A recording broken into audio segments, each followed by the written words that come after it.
All right, so today we're actually going to talk about the new firewall rule libraries that was introduced in the new 3.0 release firmware of Uplevel systems.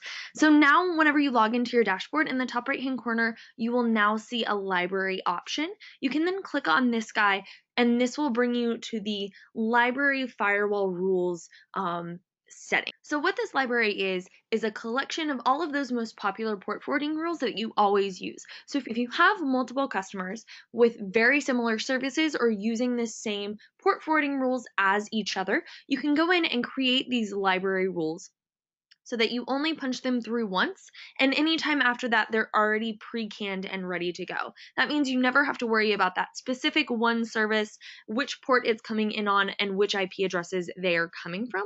They'll always be saved, and that way you can choose them from a drop-down menu. So in this library option, you'll have the ability to come in, set a new rule name, specify the specific port that it's coming in on. So for instance, if I wanted to call this ports 1 through 10, I could come in to the port accepting option, specify 1 through 10, and then accept it maybe only from Google, let's say. And then I'll hit save, and that will save that specific port forwarding rule for me within that library option.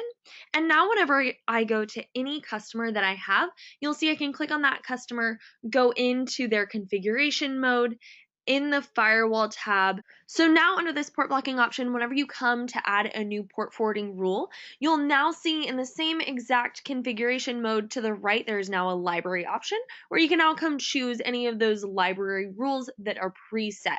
That means anytime you click on any of those library rules, like that ports 1 through 10 option I just created, it'll automatically fill in all of that information, like which ports to accept it on and which IP addresses to accept it from. From there, all you have to do is come in and specify which device you are forwarding it to on the local network or that specific IP address, and then click save, and you're ready to go. For any questions, don't hesitate to ever reach out to us at support@uplevelsystems.com. We're more than happy to answer any questions that you have. Thanks so much.